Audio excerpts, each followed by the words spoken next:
Food is fuel for your body, your mind, and definitely your sport. But let's face it, nutrition is confusing, and the expectations on girls and women to be thin and have a six-pack are exhausting. If you've ever been frustrated with your body, confused about nutrition, obsessed with eating healthy, or guilty when you don't, underate, overate, or overtrained, and overwhelmed with all the pressure, then this podcast is for you. Nutrition can be easy. You can take control of it, but it might start with letting go of control by asking for help and making a change. I'm Lindsay Elizabeth Cortez, sports dietitian and owner of Rise Up Nutrition, where I empower female athletes to overcome nutrition concerns and perform at their highest level, to stop being confused by all the mixed or harmful messages, and finally have confidence in your body as a fierce, fit, and fueled female athlete.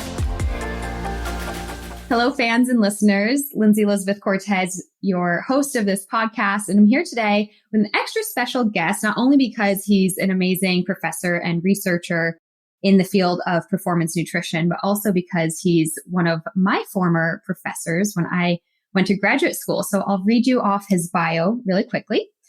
Michael J. Ormsbee is a professor and graduate program director in the Department of Nutrition and Integrative Physiology, the director of the Institute of Sports Sciences and Medicine at Florida State University, and an honorary research fellow at the University of KwaZulu-Natal in South Africa. He is also a fellow of the American College of Sports Medicine and the International Society of Sports Nutrition, and is a certified strength and conditioning specialist through the National Strength and Conditioning Association. His research expertise involves the interaction of exercise, training, nutrition, and supplementation to improve metabolism and achieve optimal body composition, human performance, and health in both athletic and clinical populations. Dr. Ormsbee was honored as the 2014 FSU Teacher of the Year, 2017 Nutrition Researcher of the Year, 2018 FSU Graduate Student Mentor of the Year, 2020 FSU Distinguished Teacher of the Year, and the 2020 Sports Scientist of the Year by NSCA. His course, Changing Body Composition Through Diet and Exercise, is available through the Great Courses.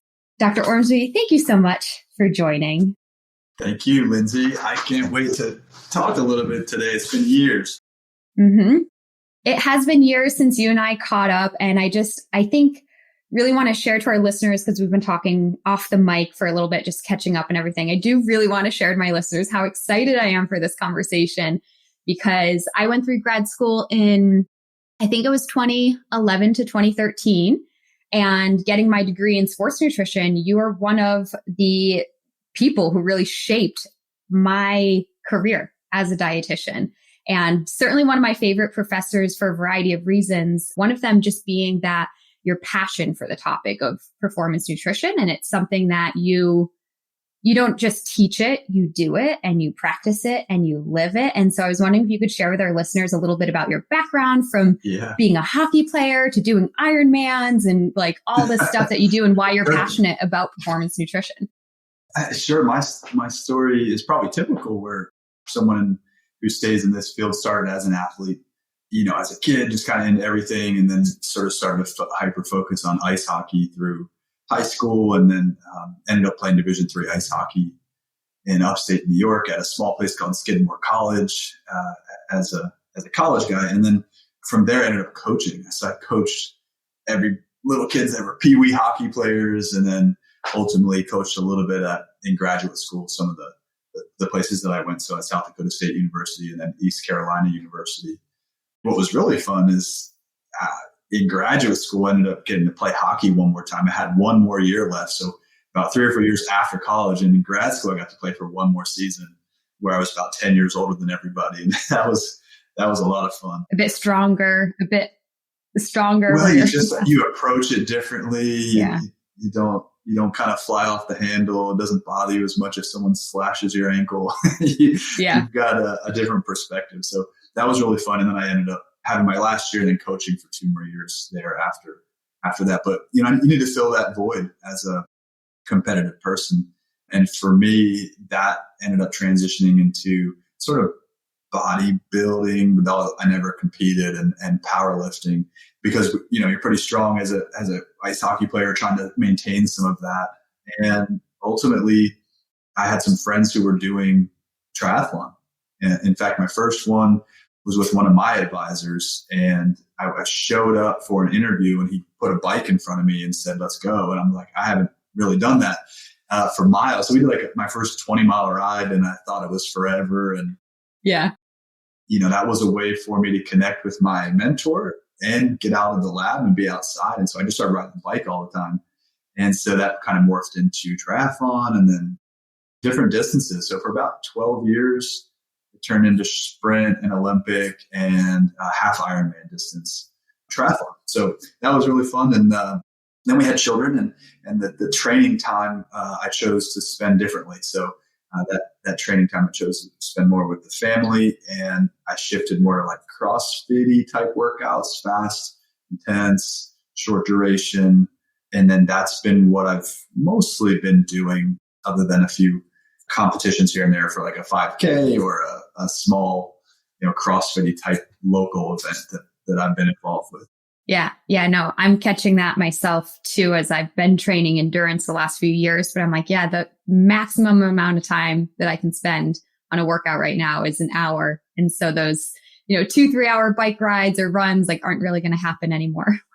Yeah. They'll come back around at some point, but it's just where you choose. You only have so much time. So you have to choose where you're going to put that time. And an hour is a really good luxury these days. I always joke, I've got 37 minutes to do something. Let's do it.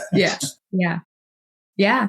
Amazing. And so then getting into academia and becoming, getting your PhD, becoming a professor, what a lot of your research is specifically in protein that we can talk about, a variety of things. But protein, you have lots of things on, especially pre-sleep protein. That's been something that's kind of a novel. You kind of started a lot of the research on pre-sleep protein. What was it in you, or what were you learning, or what was missing in the research that you were like, this is something that needs to be studied? Yeah. So, our lab here at the Institute of Sports Sciences and Medicine is pretty broad in what we do. So I think the whole umbrella would be like human performance. And then we have niches in nutrition, metabolism, different training styles, and some work with supplements over all the years. And so, I've been so fortunate to be able to work with everybody from athletes to clinical populations in our work. But we certainly made a name for ourselves with the pre-sleep feeding concept. So while we have many other topics, that's usually the one I'm asked to talk about. This was back maybe 2010. And I remember just looking across the board, and you see media telling me to stop eating at a certain time. Don't eat past 6, don't eat past 7. I remember The Biggest Loser was a big popular show then. And you would hear the trainers on there telling you to stop eating at certain times. And then I took a step back and looked around, and I thought, I eat at night and I'm not having a problem. And I looked around at my friends and people that we were associated with, and then bodybuilders as well that I knew would purposefully wake up in the middle of the night to eat or to drink a shake or something. And so something's not right. What we have to figure out, is it actually bad or not? What metabolically is going on? And so that was the thought. It's just this little area that had not been explored from that perspective at that time. We started looking into the data. There were some things with something called nighttime eating syndrome, which is an actual condition where you eat a large percentage of your calories late at night, or even after you go to bed and wake up and eat all these calories. So that was a syndrome that had been explored. And there was a lot of data with shift workers, so people who work overnight.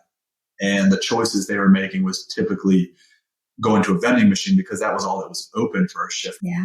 And so we weren't really necessarily interested in those concepts. It was more healthy individuals, generally healthy. And what could they eat at night? And was it harmful?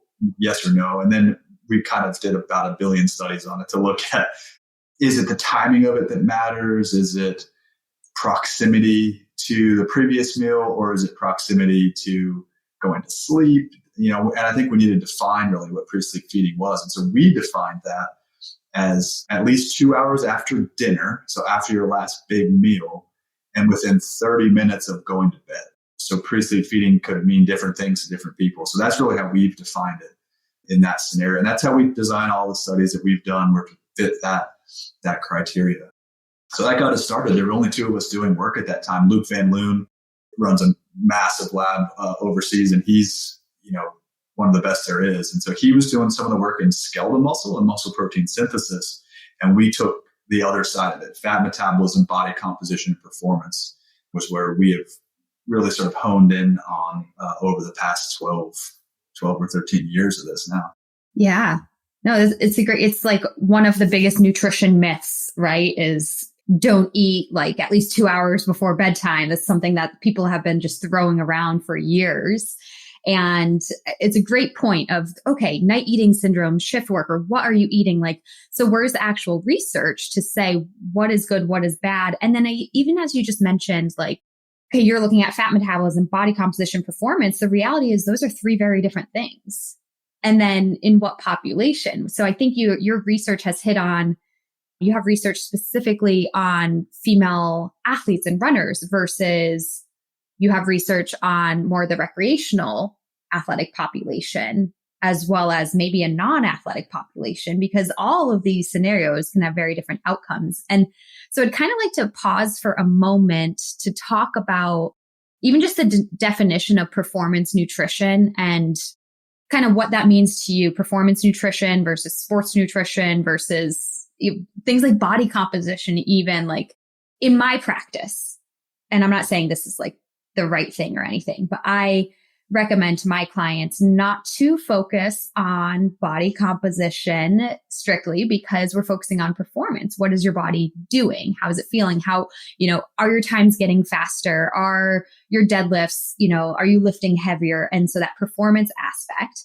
And yet body composition plays a role in performance. It also plays a role in health. So I don't know if that's a clear enough question. Can you define for me what is performance nutrition versus sports nutrition and some of the markers that you're looking at when you're trying to figure out is this good?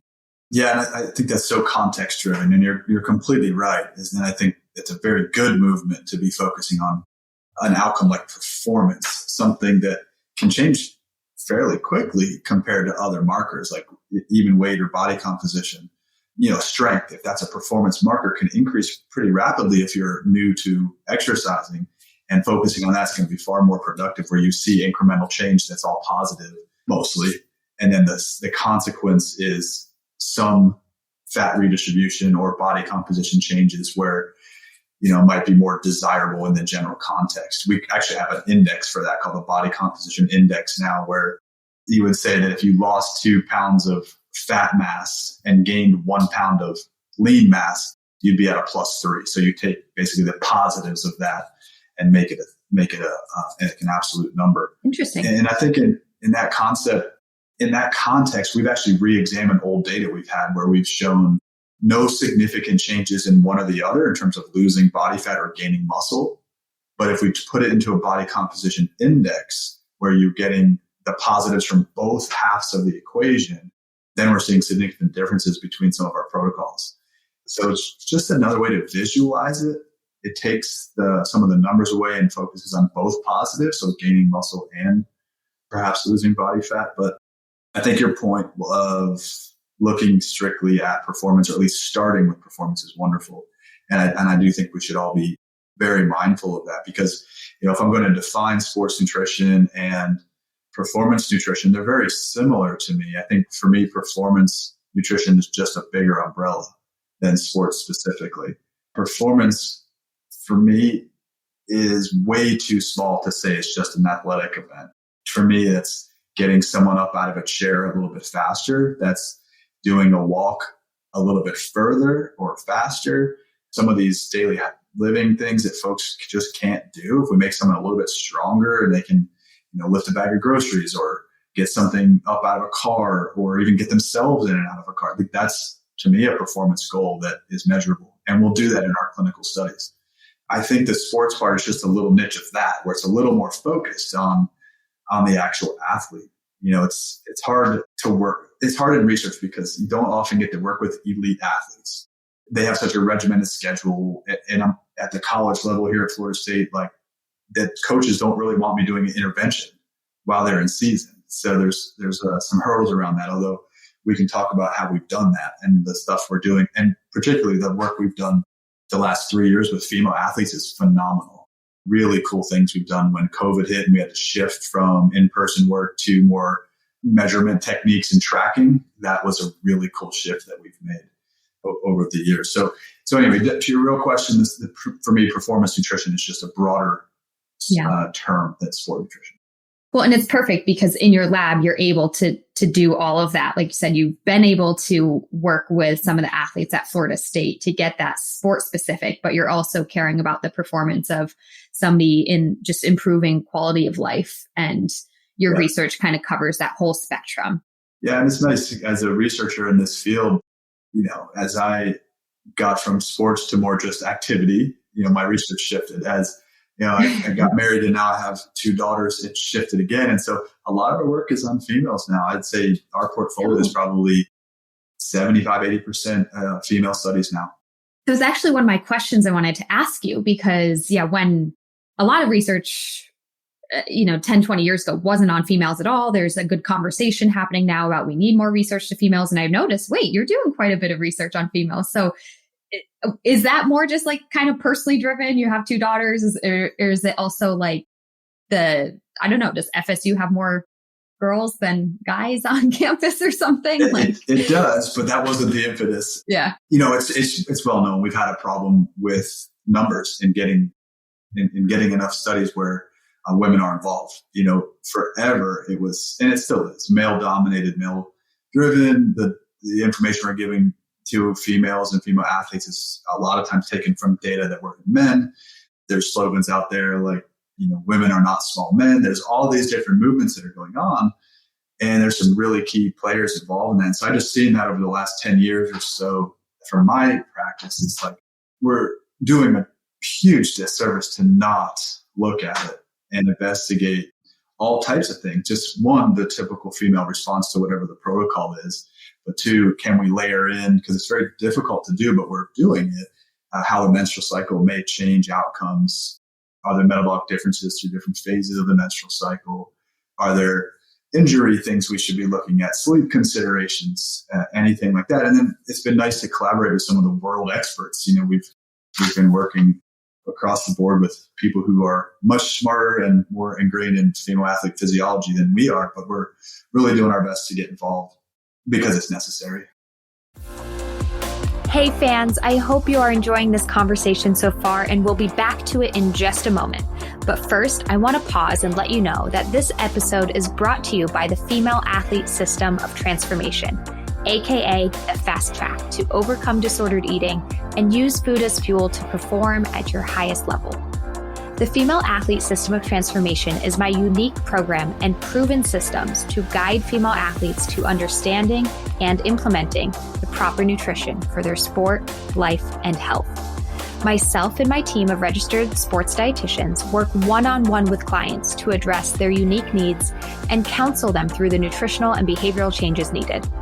Many female athletes who resonate with disordered eating, mental guilt around food and body, relative energy deficiency in sport or female athlete triad, amenorrhea, repeat injuries due to negligent nutrition, or frankly, just a lack of knowledge and understanding on their fueling needs, have seen incredible success in the Fast Track.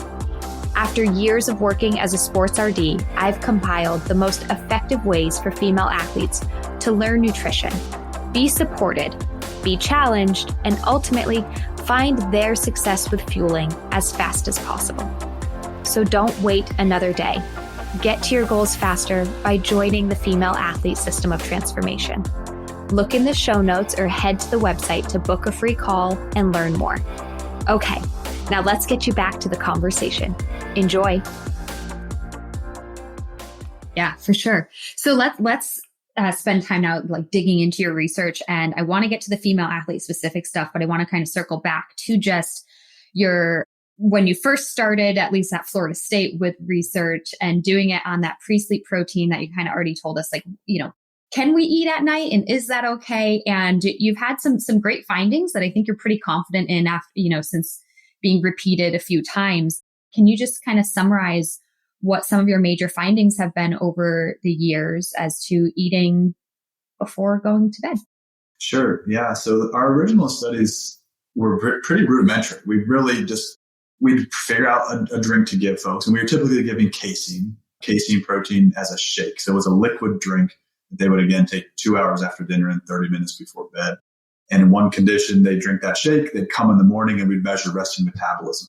And then on another night, we'd give them a different, like a placebo or a carbohydrate, and they'd come back in and do this testing. So very simple design right out of the gate to just try to see some basic information.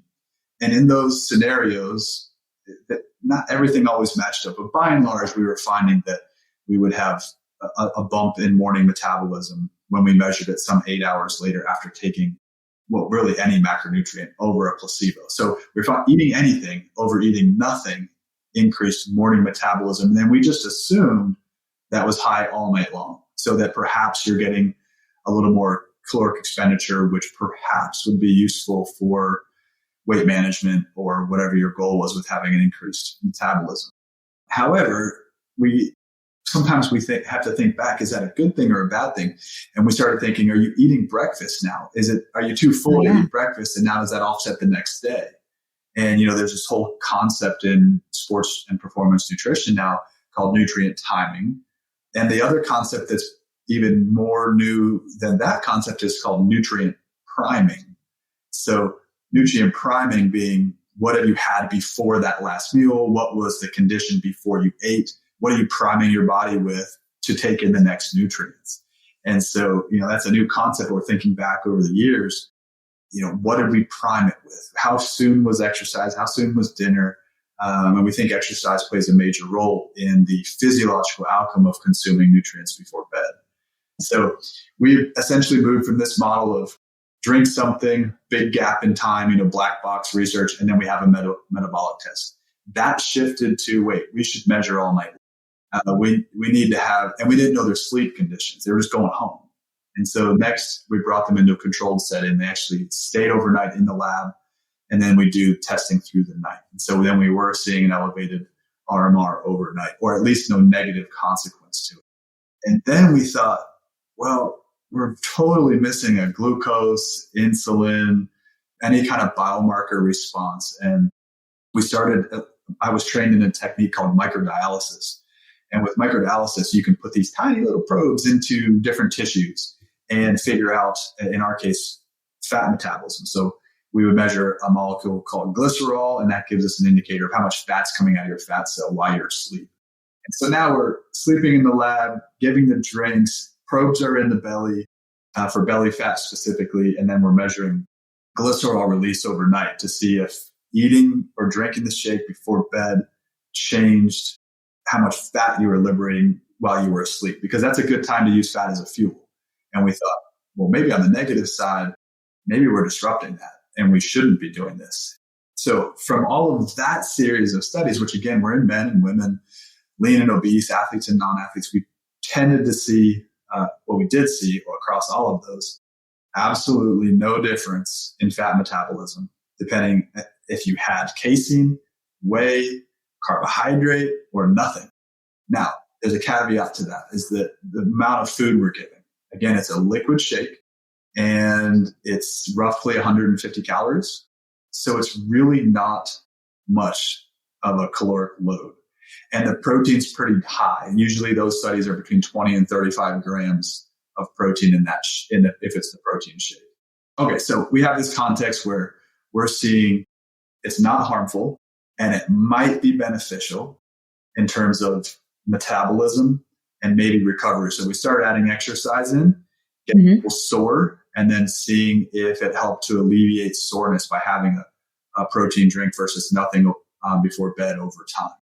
And so that's tended to pan out. And simultaneously, Luke Van Loon's group was showing an improvement in overnight muscle protein synthesis when taking protein before bed compared to not taking it. So now we're seeing muscle protein synthesis up even while you're asleep, no change in fat metabolism, revving high with your RMR. Again, all seem to be at the minimum no harm and at the maximum a benefit. So, that was really good for us to see and just to suggest that over time. Then I guess if we're layering on the story, we decided. This is how research goes, right? You figure one thing out and then then you have 10 more questions. Yeah, and then you're right. You have to do something else. the amount of notebooks I have around here with questions written on them is insane. But so we did all this, and then a reviewer comment one time on a paper was like, not everybody likes to drink a shake. Like, what, can you start using some food, please? Like, what kind of food would you give? And we still need to develop our pre-sleep ice cream treat. Last night when I was preparing for this talk, I was having 2 cupcakes left over from my husband's birthday. And I was like, not quite hitting the protein goal here, but I tell you, it's hard. It's really not that easy. And there's other limitations to it now that we're considering. But the next part was adding whole food. And so we went to like a semi-solid food with cottage cheese. And that was the next study where we did, we got cottage cheese from the grocery store nearby. We sent it out to have an exact powder match to the caloric content.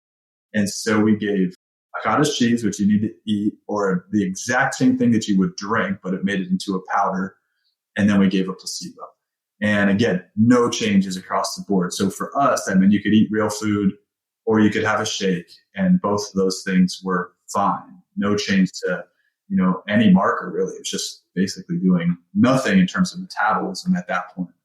And it really, the way I remember some students coming in and saying, oh no, we're not seeing anything. I'm like, but listen, that gives people an option. If they want to eat and they're hungry, they can eat, and it's not going to be a problem for them. And it might be beneficial. And so we started restructuring that and saying, is it really the protein in the pre-sleep drink that's driving the majority of these benefits? Or is it that you're eating one more time in the day and getting your total protein for the whole day to a higher number? Right. So did it matter? If I was hitting an athlete goal, let's say 1.6 grams of protein per kg, if I have that already, does a protein drink before bed matter? Yeah. And so that became the next sort of study concept. And it turns out that it hasn't been directly tested, but from the majority of the literature, it seems like it's simply pre-sleep feeding, simply another time to eat. It's hard to get protein totals in sometimes in the 3 meals a day or even 4. And it gives you another chance to eat, to get the totals up, which we know is beneficial to health in general. I mean, high protein and weight loss, high protein obesity, high protein athletes, everyone's really should be aiming for these things. So it gives an opportunity to do it. It's not going to be harmful, and it might be beneficial. So that's kind of how it shifted. And then the last thing that got thrown in there was, we said, I started looking back at all the literature, and I said, I had a grad student help me. We went through every single paper there was and noted the time of exercise compared to when the pre-sleep feeding was. Yeah. That changed the scope of things for me, because literally there was one exception, but without that, every single study that exercised in the evening, like after 6 p.m. basically, so in the evening, and had a pre-sleep drink, and the closer proximity those were together, so later at night, the more beneficial the outcomes were in the paper. Wow. And so if you exercised in the morning and had a pre-sleep protein drink, no negative, but it didn't look beneficial in any way. Mm-hmm. So then it became a exercise and nutrient timing phenomenon. Right. Which kind of goes back to some of our very first studies in the field of sports nutrition altogether, was in like recovery in your protein intake post-workout. And it's kind of like showing more benefits on doing a later in the day workout and getting that extra protein or extra snack in after that before bed. And then what happens overnight, that's your body's biggest recovery period. And so maybe that's where we're seeing more increase in overnight muscle protein synthesis and things like that. Yeah, I think the whole nutrient timing thing has changed over the years, from this window to this garage door concept that, Sean Arendt has put out there in a paper. I think it just matches up. It's a lot of things in this field are very nuanced, and you need context. So it's very hard to blanket for everybody. However, with the pre-sleep feeding part of this, it's just another opportunity to eat, to hit the totals. And that would be the most important factor. The second part would be, maybe it's doing something because you exercise a little bit later and you're timing nutrients when you're sort of primed to be able to use those in a good way. But for me, if it's not harmful and it might be beneficial, I'll probably do it. And that's the same thing with general nutrient timing, like post-workout nutrition. I know it's not going to do a ton to eat immediately, but I always do it because I can. I'm lucky enough to be able to do that. And I know it might help me and it's not going to hurt me. It's not going to hurt. Yeah, it's interesting. Some of your grad school responses of like, oh no, we're not finding anything. But again, like I mentioned, it's been such this diet culture-y thing over the past, I don't know how many years, to say don't eat at night. And so I think this is huge research to say, no, you can. Nothing bad is happening. It's okay. And maybe something good could happen from it. So I think a lot of people listening to this will be relieved to hear that. And as you mentioned, there's still more research, like different foods and compositions of the foods and whole foods. And I think I must have seen somewhere or listened to you on another podcast or something mention like, oh, we might need to explore plant-based proteins because that's on the rise. But so there's a lot more, but I think right now it's really, really hopeful. You can have a snack. Well, I can tell you a little bit about the plants. We've done some of that now. Okay, great. That particular study was in men, though, so it's a little bit different context. However, we were able to test whey concentrate versus isolate versus pea and rice combo protein. So we paired those together to be a complete protein and have enough of the amino acid profile that would be beneficial, and then a placebo. So there were like 4 conditions. And we brought these subjects in. We purposefully got them sore with one of our protocols. And then we gave them the pre-sleep shake. And then we brought them in the next morning. And for 72 hours, they came in every morning for the next 3 days to have their blood drawn and performance tested. And at the end of that time, did not matter at all if you took a whey-derived one or a plant-based one, so long as the plant-based one was a high-quality matched product. And again, we had to make that pea-rice combo to make that work well for the people in that study. So my contention is that would hold if we did it again in females, but yeah, it's nice that we're finding seeing some data come out on that. And I think that's by and large what people are going to say about any plant-based option. Do it. You just got to be real careful with what you're doing and how much you need to eat to get the same amino acid profile. Yeah. Oh, that's great to hear that you've already researched that because it is on the rise and for so long, whey has been king. Right. So, and I think it still is. It still is because you can have like a smaller dose of it for a great amino acid profile. So from a calorie perspective, that's great. And you can certainly do it with plant-based, and people do it all the time. And it's going to be no problem. You just have to eat more food to get the same amount of the amino acid profile. So it just takes some planning and understanding you're going to have to eat more calories potentially to get that same benefit. So I would still put whey as king, but there's many ways to do this right. And it just gives people options. Like, you want to eat before bed? Do it. It's going to be fine. You want to have plant? Do it. Just do it right. Yeah. I don't know if you have a few more tips for listeners on like how to look at plant-based amino acid profile to make sure it is appropriate. Is it just, obviously, you were mentioning like 20 to 30 grams of protein. So we want to look at that total amount. And then are there the branch chain amino acids you want people to look at? Is it leucine content? Is it making sure all of the essential amino acids are there? Do you have any tips? Yeah. So if it's a powder product, that's probably what you're talking about specifically. Yeah. You're going to powder these things and not a whole foods based approach, which is also wonderful. But from that perspective, I would actually go for one of the products that spikes leucine purposefully in the lab, and so that they get leucine to a dose that's about 2 to 3 grams per serving.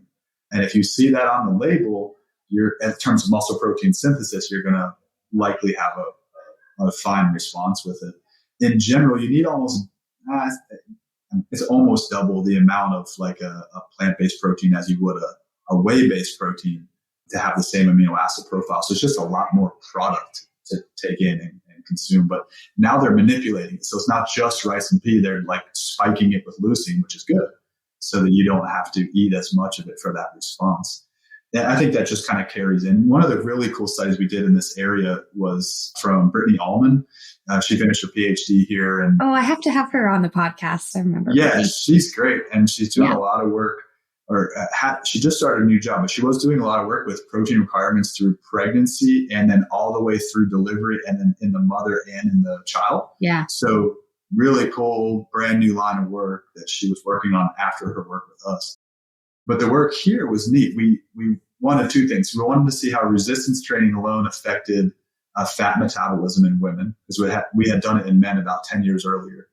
And then we also layered in the pre-sleep feeding concept for women. These were athletes, maybe athletic. They were all very strong. They weren't necessarily playing sports, but they were all training regularly in the facilities. And so we saw that resistance training alone, super helpful for changing fat metabolism in women. So including that as part of the routine should be a necessary step if that's the goal of modifying fat metabolism. And then when we layered in the pre-sleep feeding part of it, what was neat is in this design, we gave everybody a post-workout shake or a placebo, like a protein shake or a placebo. And then before bed, they got the opposite. So if they got protein after the workout, they got nothing before bed. Yeah.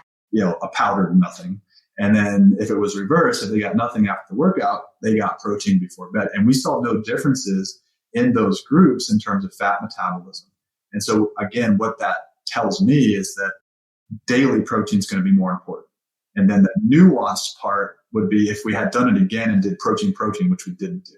So if we had both parts of that, perhaps that would increase the total to amount that was more beneficial. But I'm not sure if you're already eating over like 1.6 or more that it would make any more difference. Mm-hmm. Yeah. Side little conversation. I just have a quick question. How do you give somebody a placebo powder drink of nothing? What is it? It's a lot of gums and pectins and things that you can still shake up like in a water-based drink, but it's all non-caloric values. Yeah. Crazy. Interesting. Okay. When you said like a powder of nothing, I'm like, what is it? It's these little, it's like basically derived from these starches, but you make it non-caloric. We have to work a lot with food chemists to develop these products or with companies that have them. And then we talk to their scientists separately. Okay, we need a placebo that tastes just like that, but has no calories. And so, someone has asked us before, like, well, what about the sweeteners and what about this and that? And those are things we haven't teased out. Yeah. No, you can't control for everything. You can try your absolute best. Right. But yeah. So circling back, and I know as you've been talking about this research, you've been sprinkling in and mentioning which studies are done on females versus males, but you did mention, like, especially since COVID hit, you've gotten to, some unique ways in working with females more specifically. So can you tell us a bit more about that? Lindsay, this is so cool. So COVID hits, like everybody, the world shuts down, but I've got a lab full of PhD master's students that want to graduate at some point, and we need to do research, but we're not allowed to work with humans in the lab. We can't get near them. So I work closely with the head of Olympic strength and conditioning here at Florida State. Her name's Elisa Angelis. She's amazing. Yeah. And she and I work very closely together on many different projects. And she's just so lovely to work with because she loves the science, but she's the practitioner. And I love the practitioner side, but I'm the science guy. So we work really well together. Florida State had been using a product with some of the teams called a Whoop band. Whoop is very popular, and I think your audience probably knows of it. And we decided to work with Whoop, and we got a grant from Whoop where we were able to put nearly 500 Whoop watches on female athletes specifically at 4 different universities across the U.S. So it was us, Chapel Hill, Nebraska, and South Dakota State. And at all of these places, we put Whoop bands on any of the female athletes that wanted to opt into the study. And then the Whoop company had the study going already, and they collected all the data behind the scenes, de-identified it, and then we were getting de-identified data from 500 female athletes that was just amazing. And we're really just tapping into it. So yesterday, we submitted our first paper from that, which was using the band in female athletes to detect COVID early, which was incredible. We're about to submit our next 3 papers on that topic, but all of them are in female athletes only. And what we have the luxury of here at Florida State, if it's our athletes, I don't have this at the other places, we can also layer in whatever Elisa's already collecting, whatever sports nutrition is collecting, whatever sports athletic training is collecting, any sports medicine, any of those topics we can layer in. So strength data, DEXA data, nutrition information, if they have it. We can layer in GPS data to figure out how that Whoop's changing and tracking things. And then with the advances that Whoop has with tracking the menstrual cycle, at least gives us an indication of perhaps phase of the menstrual cycle. Now you got to remember, I couldn't intervene. So there were questions I would have loved to have asked, but Whoop was already collecting the data. And that's been a really cool study for us. And we have so much data. We're trying to go through it now. We looked at all the soccer players recently. We're about to put that out. We did pre-sleep feeding in soccer. That was one of the studies. Yeah. And we wanted to see how many of the athletes were just eating before bed. And if they were, what was it? And if they did it influence things like heart rate? Did it influence recovery? Did it influence, HRV? These various factors you can get from the Whoop. So we have a lot of work to do to finish all of that. But the big take home that links back to all of this is that the average protein intake before sleep in our female athletes in this study, which, by the way, whittled down from 500 to very few people who had good enough data without me telling them how to write it, that I could actually analyze it. Yeah. So we went from nearly 400 or 500 athletes down to a usable data set of about 16 athletes. Isn't that incredible? Yeah, that's crazy. How bad the data logs were. We were getting data logs that were ridiculous. You get inconsistent things, and absolutely. But the message was the average protein intake before bed for those who were eating it was about 7 grams. Oh, which is very different than your research. Which is very different, and the recommended intake's even higher than we've been giving. Luc Van Loon's group has identified 40 grams as the ideal dose to take before bed. Wow. Because you have such a long period of time before you eat again. You have this huge 8-hour-ish time frame where you can still have benefits. And they've shown 40 is better than 20 in that scenario for muscle protein synthesis in elderly individuals. So, and it carries sort of down the line for some of the younger individuals now. So they're not eating enough, and they're missing that window if they want to increase total daily protein intake. Unfortunately, we don't have food logs from the total day. So we only know what they're eating before bed. So we don't know if they had enough in the rest of the day or not, but we are seeing very low compared to what's recommended in elite female athletes. And that's the college Division I athlete. And it also matches the Dutch data. So they did something like this in a different paper in the Netherlands and found the same thing. Average intake was 7 or 8 grams that was men and women. Ours was only women, but it's very low. It's not hitting that ideal recommendation. And there's so many more questions that come from that, but that's really what we're seeing now. Yeah.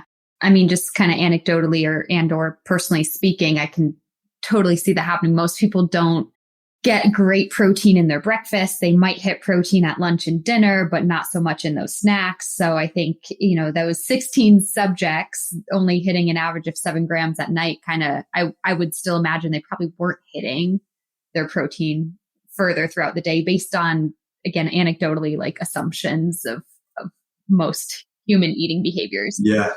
I mean, no data to prove it, but that's exactly right. You're Yeah. And it matches up with my 2 cupcakes and a little glass of milk last night. I was probably only around 7-8 grams of protein too. So. But maybe that's all you needed. So it's hard to say it's bad. I'm not saying it's bad. That's just what we're seeing. Yeah. Interesting.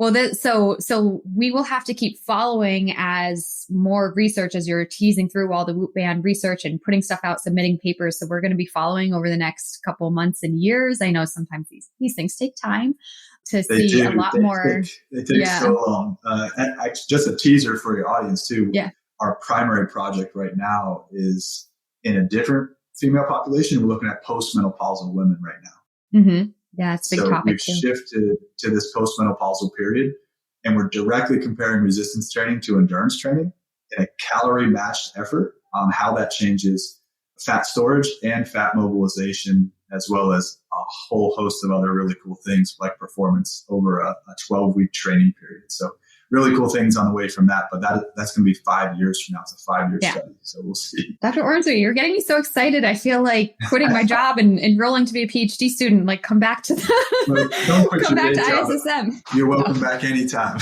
Yeah. It gets, and again, going back to the start of this conversation, you have such a passion for the science and the research. And that's why you're so great at what you do. And can't thank you enough for having this conversation with us to share us your research. And I have a few final questions for you. But first, just as people want to follow your research, where can they learn about your research, have access to information? I know you're on Instagram. Can you share that with our listeners? Yeah, thanks for asking. It's so weird that we have to share all these social medias, and that is the best way to see what we're doing, though. So you can follow two things. The one on Instagram or Twitter is just at Mike Ormsbee, ORMSBEE. I'm usually sharing articles from our lab or things that are related. It's all kind of science-based, but us nerds sort of geek out on there and we put up what we're finding and also recruit on there or talk about new students coming to the lab, or if you have listeners that are students that would like to go places, you can see opportunities for that as well for master's and PhD programs, as well as professionals. We're hiring right now, sports nutrition assistant professor. So if any of your listeners have that type of a background, we're hiring this semester. So yeah, that's just at Mike Ormsbee, and the other ones are lab, which is at FSU ISSM. Awesome. Next question. I'm going to put you on the spot. Do you consume protein before sleep? Absolutely. Yeah. Yeah, definitely. I've long done that. A shake has always been the easiest route, but I'm one of the few who actually like cottage cheese. So I do too. That's a go-to for me. We had a lot of problems with the consistency of that texture for our people in that study, but I love it. So it's an easy go-to for me most of the time. I will say, though, that we've actually also fed carbohydrate before bed. And we've even fed modified carbohydrates like these UCAN super starches that are supposed to be a slow drip carbohydrate. And we published that work in women looking at 5K morning run time when you take a pre-sleep carbohydrate. So we even give chocolate milk to women, female athletes before bed. So there's lots more to talk about. But yes, I am a follower. And I would say not every night. Sometimes I'll have cheese and crackers, but my go-to is cottage cheese because I know the benefit. I've actually been recommending not just a high protein, but specifically like cottage cheese or a Greek yogurt bowl since some of that's been something I've recommended in my practice as a sports dietitian as a nighttime snack for years and years and years. Yeah. So, okay. And then a few more questions because I know we're on a time crunch, but I do ask every guest these questions. If there's one food you could eat every single day for the rest of your life and never get sick of it, what would it be? Oh, easy. Eggs. Nice. Another high protein. Yeah. I love it. I'm a big breakfast guy. I make it for the whole family every morning. And yeah, if I had a bunch of chickens and eggs in my property, I'd be a happy man. Awesome. What is your favorite sport to participate in? Ice hockey. And how about to watch as a spectator? Probably American football. Nice. All right. And then final question, if there's a female athlete out there, somebody well-known or in your personal life that you want to give a shout out to for being a role model and inspiration to others, who would that be and why? Oh gosh, I got to go with my wife all day long. Yeah. My wife played basketball at ETSU, go Bucks, and she played professionally in Europe for a year. So she's an inspiration to all of us, but my kids in particular really want her to teach them basketball. But, we're also so close to the GOAT, Serena, right? Just finishing up her career. That was pretty amazing to watch too. Yeah, for sure. Absolutely. So shout out to your wife, Lauren, who I think I'll have to email her to have her on the podcast too. She can definitely contribute to this conversation, female athlete nutrition. No doubt about it. Thanks for having me. Thank you so much. I really hope you enjoyed that episode and thanks for listening. But before I let you go, I have free resources that you can have access to right away, right now, so that you can start fueling your body as a fierce, fit, and fueled female athlete. First, I have your Red S recovery race. If you've ever wondered if you might be struggling with Red S, curious to learn more, or know you have Red S and are looking to recover fast, then you can head to www.riseupnutritionrun.com/RedS and download the Red S Recovery Race. See how you place and figure out the next steps to recovery. Plus, while there, I have a few other great resources for you, including 3 nutrition secrets that every elite athlete swears by, and access to our private Facebook community, Female Athlete Nutrition. So again, to gain access to all of this, head to riseupnutritionrun.com/RedS. That's /REDS. And you can gain access and get the help you need fast.